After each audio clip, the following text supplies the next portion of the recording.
내일 새벽 중국 미사일이 대만을 향해 날아간다고 상상해 보세요. 그 순간 여러분의 삼성전자 주식은 6시간 뒤 어디에 있을까요? 많은 분들이 이렇게 생각합니다. 거기가 어딘데 바다 건너 이야기잖아. 하지만 그게 아닙니다.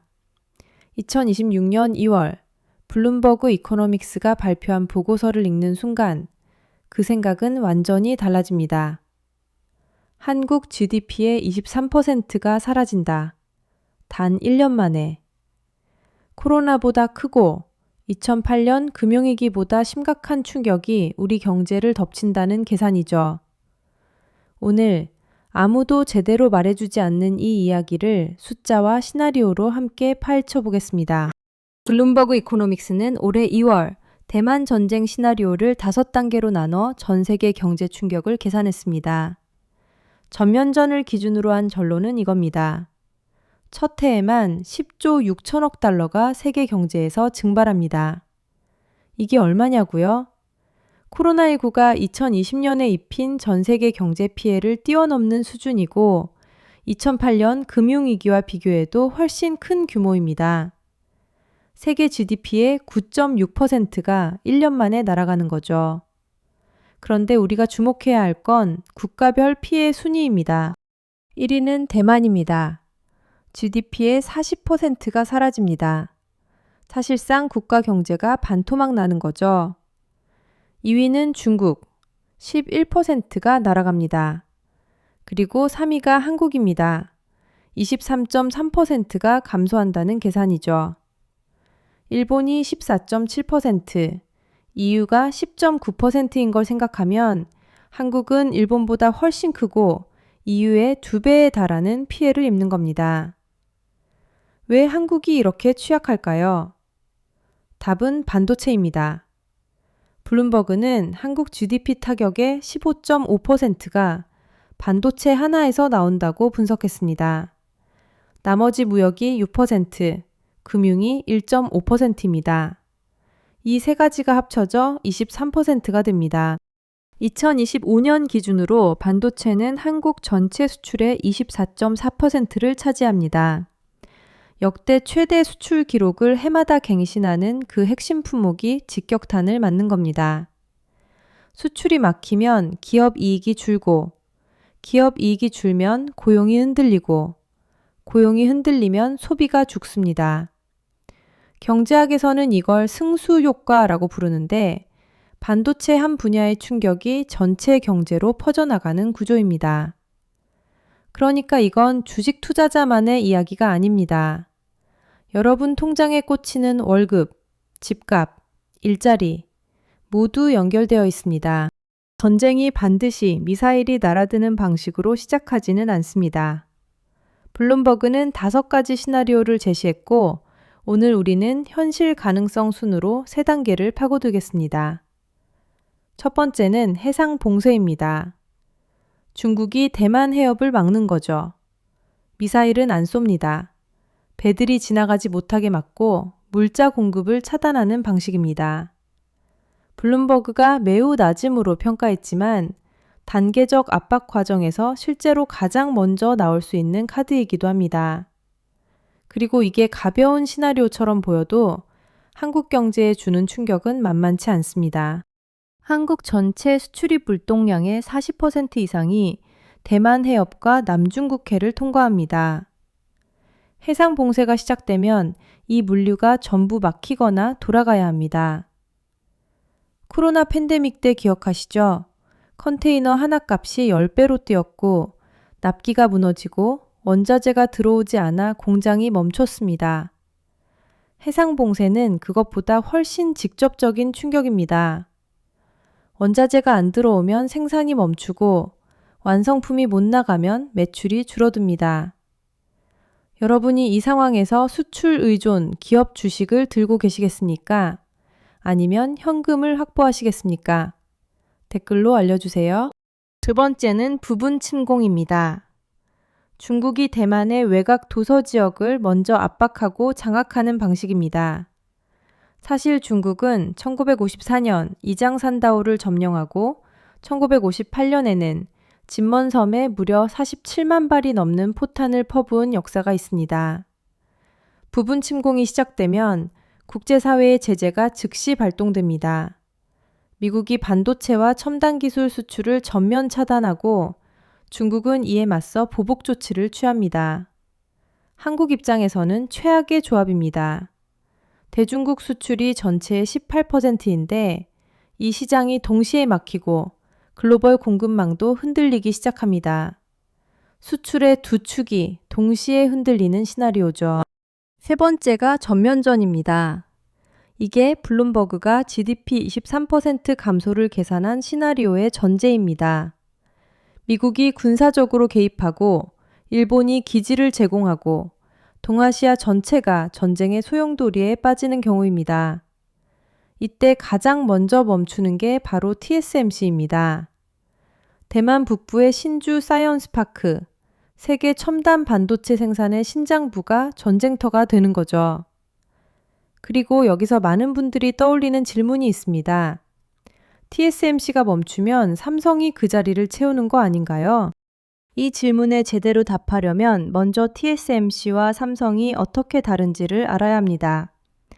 댓글에서도 많이 보셨겠지만 삼성이랑 TSMC가 같은 반도체 아닌가요? 라는 오해가 있습니다. 이건 핵심을 짚는 질문이에요. 맞습니다. 둘 다 반도체를 다룹니다. 하지만 하는 일이 완전히 다릅니다. TSMC는 순수 파운드리입니다. 자기 브랜드 제품이 하나도 없습니다. 오로지 남의 설계를 받아서 대신 찍어주는 회사입니다. 애플의 아이폰 칩, 엔비디아의 AI GPU, AMD의 프로세서, 이것들이 전부 대만 TSMC 공장에서 만들어집니다. 2025년 2분기 기준 TSMC의 파운드리 시장 점유율은 70.2%였습니다. 역대 최고치입니다. 그리고 삼성 파운드리는 7.3%였습니다. 10분의 1이죠. 이 점유율 차이는 단순한 숫자가 아닙니다. 고객들이 쌓아온 신뢰와 인프라의 차이입니다. TSMC는 3나노 공정을 시작한 뒤 5분기 만에 가동률 100%를 달성했습니다. 삼성은 그 공정에서 수율 문제로 고객 확보에 어려움을 겪었습니다. 퀄컴과 구글이 삼성에서 TSMC로 갈아탄 게 바로 이 시기입니다. 2나노 공정에서의 수율을 보면 격차가 선명합니다. 2026년 초 기준 TSMC의 2나노 수율은 60%에서 80%까지 올라가고 있습니다. 삼성은 최근 60%대 진입을 발표했는데 이게 따라잡고 있다는 신호이기도 하지만 아직 격차가 있습니다. 수율이 10% 차이 나면 칩 생산 원가가 완전히 달라집니다. 고객사 입장에서는 수율이 낮은 공장에 최신 설계를 맡기면 그만큼 불량품이 더 나오고 비용이 올라간다는 뜻이거든요. 퀄컴이 삼성 파운드리의 2나노 대규모 위탁을 결정하기 위한 기준 수율로 70%를 요구하고 있다는 보도가 있는데 이게 현재 삼성의 과제입니다. 그런데 수율보다 더 큰 문제가 있습니다. 신뢰의 문제입니다. TSMC는 자기 제품이 없습니다.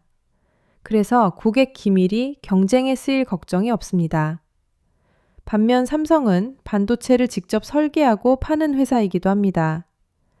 엔비디아의 최신 AI 칩 설계 도면을 삼성에 맡겼을 때 그 기술이 삼성 자체 칩 개발에 영향을 미치지 않는다고 보장할 수 있을까요? 이게 실제 발생한 적이 있느냐 없느냐의 문제가 아닙니다. 그런 구조적 의심이 생길 수밖에 없다는 겁니다.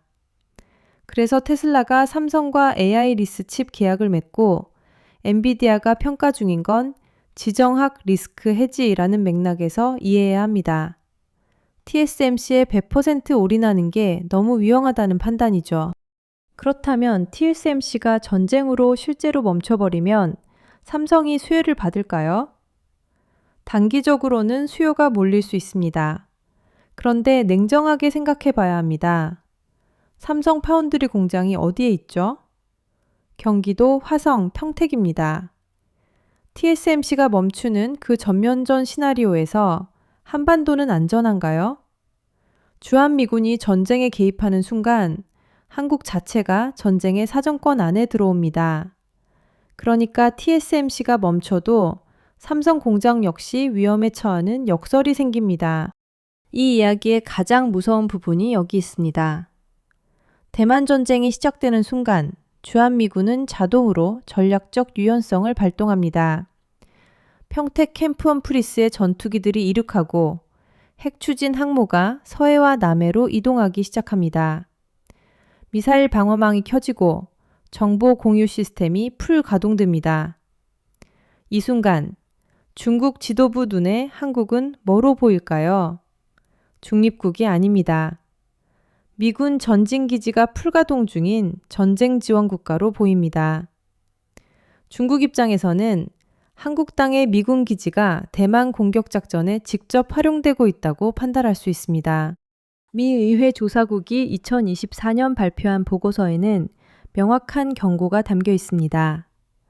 중국은 군사적 충돌 초기 몇 시간 안에 아시아 태평양 지역의 미군 기지에 심각한 피해를 줄 수 있는 역량을 갖고 있다는 겁니다.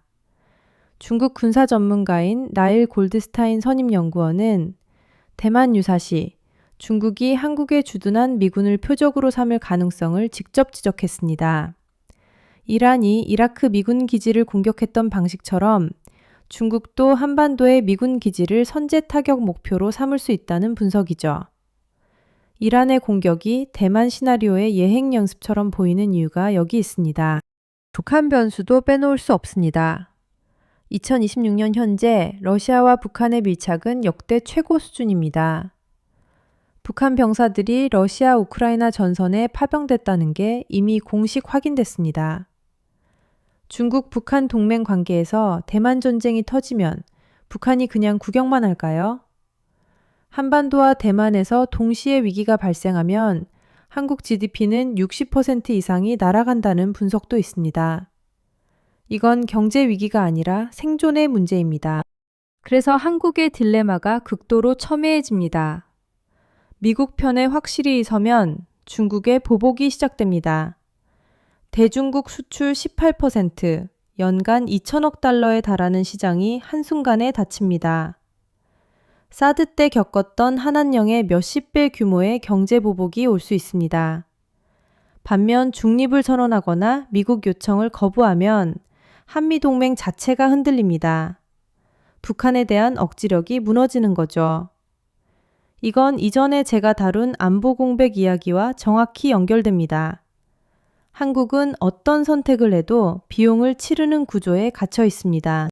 댓글에서 눈에 띄는 분석이 있었습니다. 최종 승자는 인도가 된다는 거죠. 이게 단순한 추측이 아닙니다. 지정학 구도를 보면 설득력이 있습니다. 대만 전쟁이 벌어지면 글로벌 공급망이 완전히 재편됩니다. 동아시아 리스크를 피하려는 기업들이 대안을 찾아 나서죠. 인도는 이미 미중 갈등 속에서 중립적 제조 허브로 부상하고 있습니다. 미국 제재에 가담하지 않으면서도 서방 기업들이 찾아오는 나라. 애플은 이미 인도에서 아이폰 생산 비중을 빠르게 늘리고 있습니다. 말레이시아와 베트남도 이미 미중 반도체 전쟁에서 어부질이 수혜를 받고 있습니다. 중국 의존도를 줄이려는 글로벌 기업들이 동남아로 공장을 이전하고 있거든요. 이건 전쟁이 터지기 전부터 이미 진행 중인 흐름입니다. 2026년 현재 삼성전자도 베트남 공장에서 스마트폰 생산 비중이 높은데 이게 우연이 아닙니다. 지정학 리스크를 분산하는 전략적 선택이었죠. 문제는 한국 내 반도체 공장은 분산이 어렵다는 겁니다. 파운드리는 수십 년의 인프라와 인력이 집적된 곳이라야 작동합니다. 그렇다고 한국에 기회가 없는 건 아닙니다. 역설적이지만 전쟁이 실제로 일어나기 전 긴장이 고조되는 지금 이 시간이 삼성 파운드리에는 기회의 창이 열리는 순간입니다. 빅테크들이 TSMC 100% 의존을 줄이기 위해 삼성카드를 꺼내들고 있습니다. 테슬라는 이미 삼성과 AI 릭스 칩 생산 계약을 맺었고 엔비디아는 삼성 2나노 공정 평가를 마무리하고 있습니다. 이건 전쟁이 터졌을 때가 아니라 불안이 지속되는 지금 이 순간에 열리는 창입니다. 문이 완전히 열리기 전에 들어가는 자가 승자가 되는 구조입니다. 처음 질문으로 돌아가겠습니다. 내일 새벽 미사일이 날아가면 6시간 뒤 삼성전자 주식은 어디에 있을까요? 블룸버그가 계산을 해줬습니다.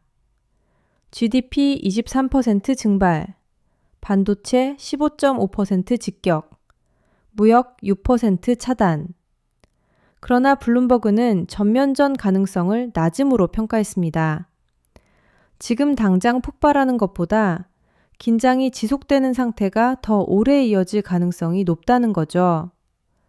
그렇다면 우리에게 주어진 시간이 있습니다. 투자자라면 지금 무엇을 봐야 할까요?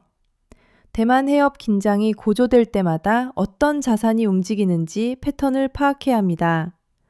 원화는 약세를 보이고 반도체주는 단기 충격을 받습니다. 반면 방산주, 에너지주, 인도와 베트남 관련 자산은 움직임이 달라집니다. TSMC 대체 수요라는 역설적 기회도 존재합니다. 전면전이 아닌 긴장 지속 시나리오에서 삼성 파운드리 수혜는 실제로 발생할 수 있습니다.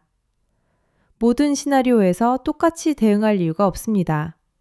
시나리오를 구분하고 시나리오마다 다른 전략을 준비하는 게 핵심입니다.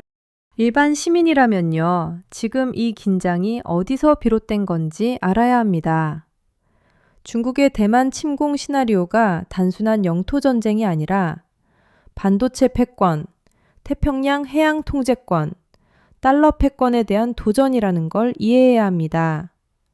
그걸 알면 뉴스가 들릴 때마다 두려움이 아니라 판단이 생깁니다. 대만 해협 뉴스가 나올 때 원화 환율을 보고 삼성전자 주가 흐름을 보고 국제 유가를 보는 습관. 이게 2026년을 살아가는 경제적 생존 능력입니다. 그래서 여러분께 물어보고 싶습니다. 한국의 최선의 선택은 무엇일까요? 미국 편에 확실히 서야 할까요? 아니면 경제적 실리를 위해 전략적 모호성을 유지해야 할까요? 두 선택지 중 어떻게 생각하시는지 댓글로 알려주세요.